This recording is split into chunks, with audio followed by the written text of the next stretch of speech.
샬롬. 2025년 12월 1일 월요일 하나님 나라를 시작하는 말씀 묵상 시간입니다.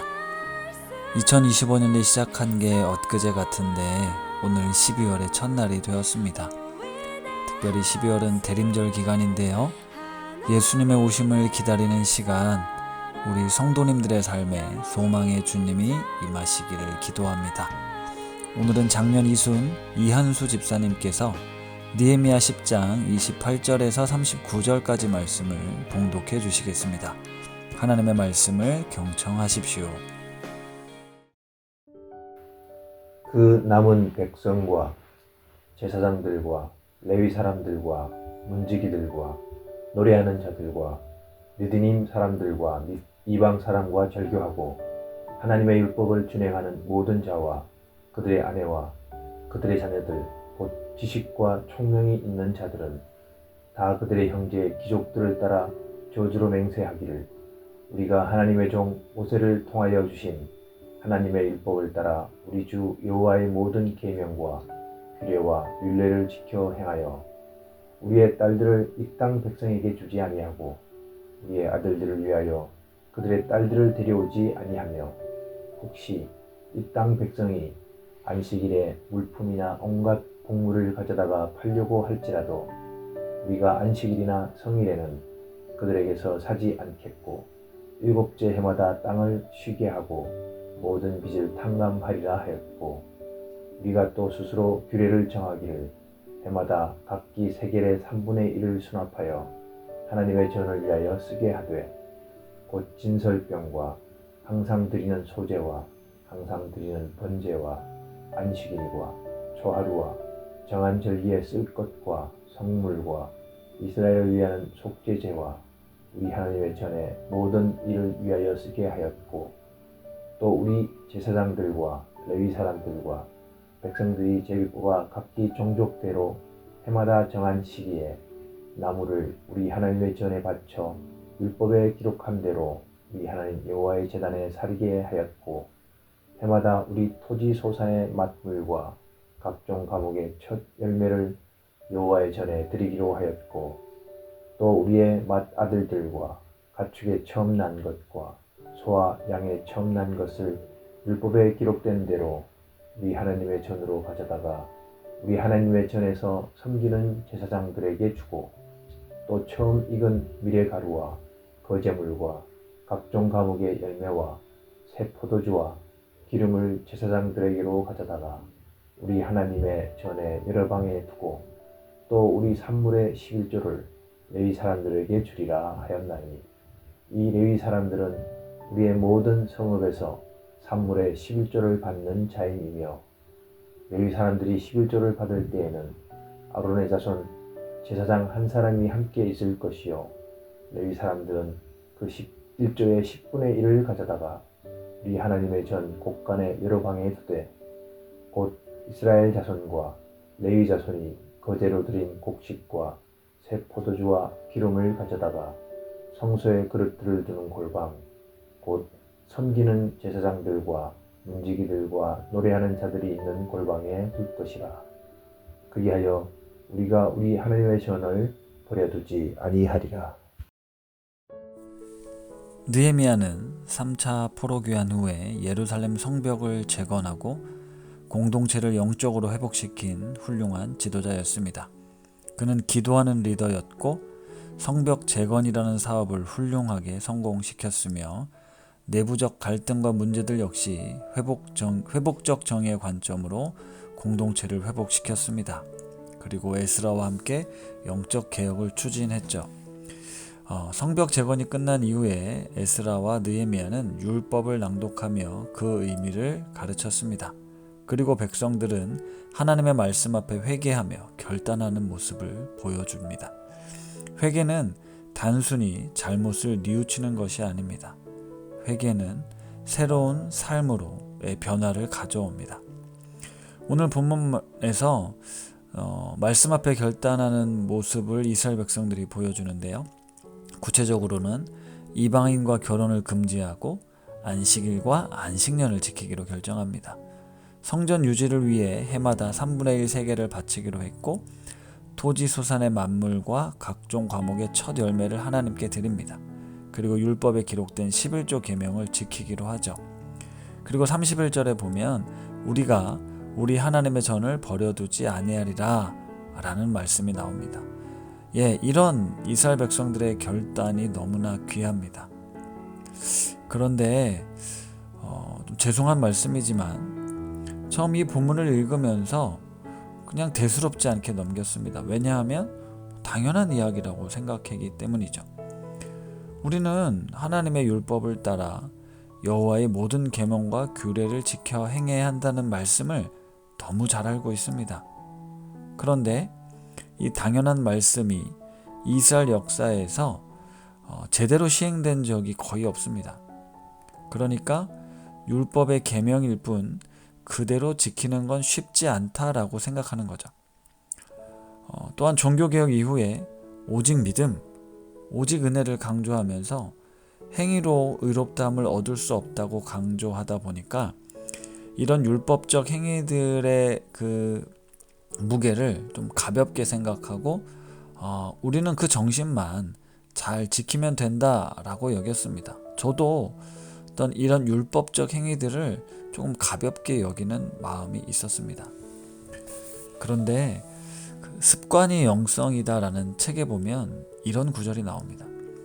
당신이 사랑하는 바가 바로 당신이며 당신의 궁극적 사랑이 실천과 문화적 의례에 대한 몰입을 통해 형성되고 지향된다면 그런 실천은 근원적 차원에서 당신의 정체성을 만들어 간다라는 구절입니다.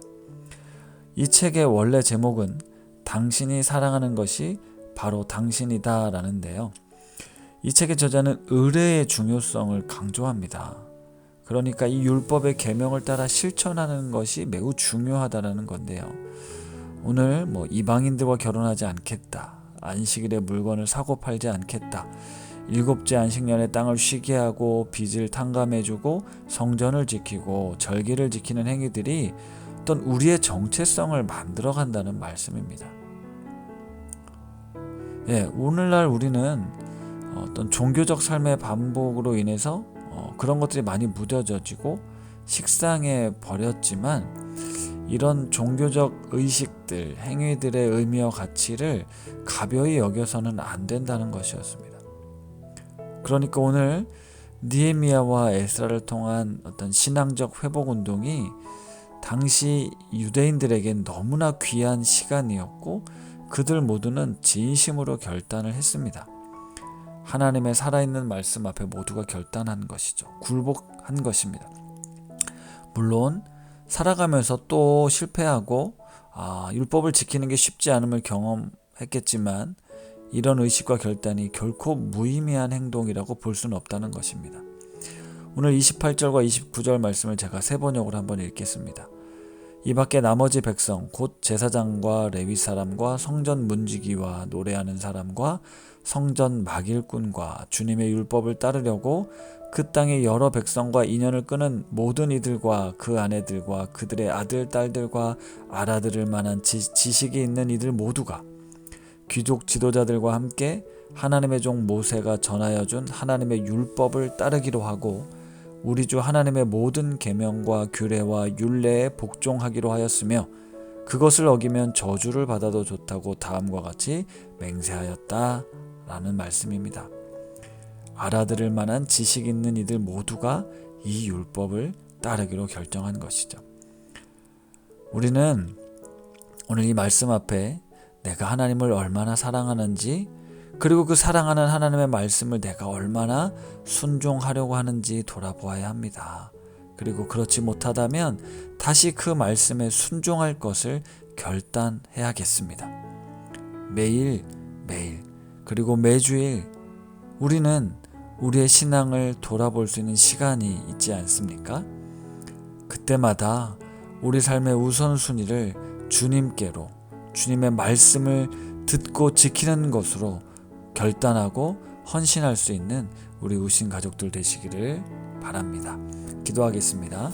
하나님 아버지, 느헤미야의 인도하에 모든 백성들이 하나님의 말씀 앞에 순종하기로 결정합니다. 남녀노소 할 것 없이 모든 이들이 하나님의 율법을 진심으로 따르기로 합니다. 물론 또 실패하고 넘어질 수 있을 것이고 우리가 경험한 바로 이런 일은 다시 반복되겠지만 결코 율법에 대한 순종과 따름을 가볍게 여기거나 불필요한 것으로 취급하지 않게 하옵소서. 사랑하는 주님을 위해 기꺼이 주님의 말씀을 따르며 순종하기를 날마다 결심하는 우신의 가족들이 되게 하여 주옵소서. 예수님의 이름으로 기도드립니다. 아멘. 안녕하세요. 작년 이순 이한수 집사입니다. 창세기 1장 1절 태초에 하나님이 천지를 창조하시니라. 저의 고민과 갈등을 단 한 문장으로 그치게 만든 말씀입니다. 시편 2편 7절 말씀. 여호와께서 이르시되 너는 내 아들이라 오늘 내가 너를 낳았도다. 천지를 창조하신 분이 나의 아버지가 되신다고 하니 너무나 힘이 되고 든든합니다. 아이들이 어렸을 때였습니다. 모든 것이 다 훈련을 통해 성장하듯 하나님의 음성을 듣기 위해 생명의 삶이라는 책자를 통해 성경 말씀을 매일 조금씩 읽으며 훈련하던 때가 있었습니다. 그렇게 하루 중 조용한 시간을 정해 말씀을 읽다 보면 특별한 감동으로 다가오는 말씀이 있습니다. 그 말씀을 붙들고 하루의 삶에 말씀을 적용해 보려 애쓰며 지내면서 정해진 날 공동체 순모임을 통해 서로의 삶을 나누고 교제의 깊이를 더해가는 은혜의 시간들이 있었습니다. 그러나 그렇게 계속 큐티를 통한 하나님의 음성을 나누고 교제하는 시간 중에 서서히 하루 큐티가 밀리면서 큐티가 쌓여 부담감으로 다가왔습니다.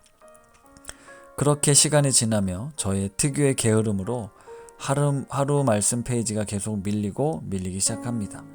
일주일 중 3, 4일이 밀리면 마음이 조급해지기 시작합니다. 그러다 밀린 숙제하듯 단번에 몇일 큐티를 후딱 해치우기 시작하죠. 그렇게 큐티는 은혜스럽지 못하고 숙제하듯 끝내고 맙니다. 그렇게 하다 보면 왠지 죄를 지은 것 같은 마음이 들기도 하고 지체들과의 나눔에서 위축이 들기도 하고 그랬습니다. 그때는 그런 생각이 들었지만 이후 생각을 고쳐 먹었습니다. 숙제를 하든 뭐를 하든 말씀을 읽고 함께 교제권에 있다는 것만으로도 하나님 보시기에 얼마나 기특하고 이뻐 보였을까.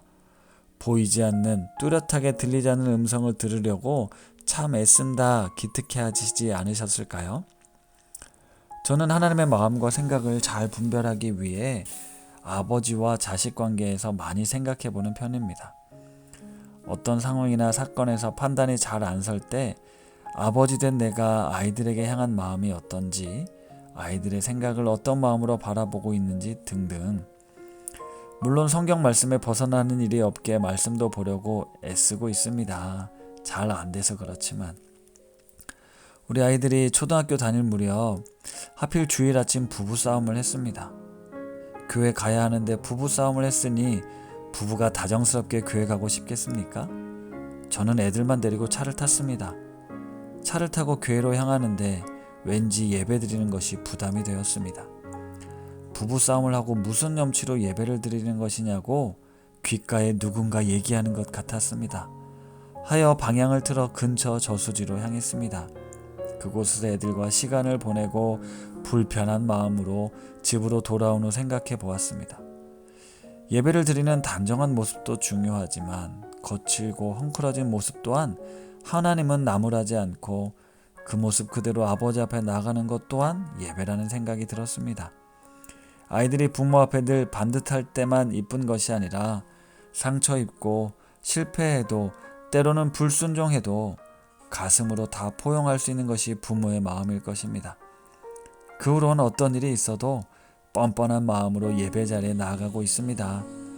설사 부부싸움을 했든 낙담이나 절망감이 있던 분노감에 휩싸이던 그 모습 그대로 예배 자리에 있다 보면 창조되어진 목적대로 치유되고 회복되어질 것을 믿습니다. 아들아, 무슨 일이 있든 예배의 자리를 떠나지 말고 있는 모습 그대로 예배의 자리로 향하길 경험해본 아빠가 당부한다. 네, 집사님께서 이렇게 사연을 보내주셨는데요. 자신의 삶을 통해 주셨던 레마의 말씀을 다시 자녀들에게 들려주시는 모습이 아름답습니다. 무엇보다 있는 모습 그대로 예배 자리를 지키라는 권면을 우리 우신 가족 모두가 함께 듣기를 기대하며 추천해 주신 너는 내 아들이라 찬양 들으시면서 더 깊은 묵상 하시겠습니다.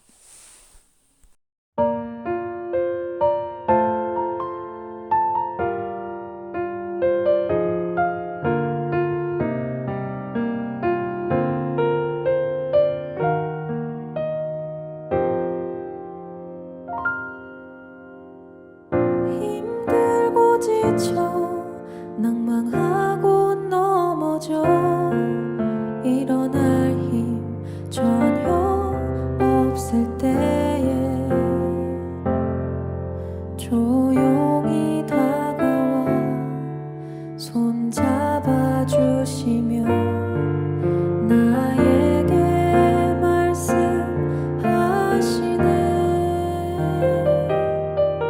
나에게 실망하며 내 자신 연약해 고통 속에 눈물 흘릴 때에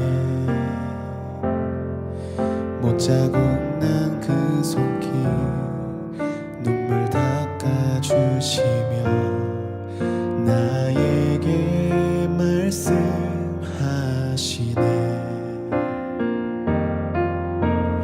너는 내 아들이라 오늘날 내가 너를 낳도다. 너는 내 아들이라 나의 사랑하는 내 아들이라.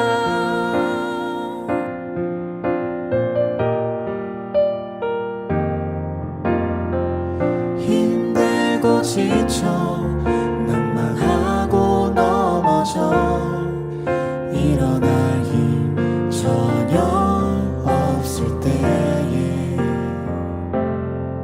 조용히 다가와 손 잡아주시며 나에게 말씀하시네. 나에게 실망하며 내 자신 연약해 고통 속에 눈물 흘릴 때에 못자국 난 그 손길 눈물 닦아주시며 나에게 말씀하시네.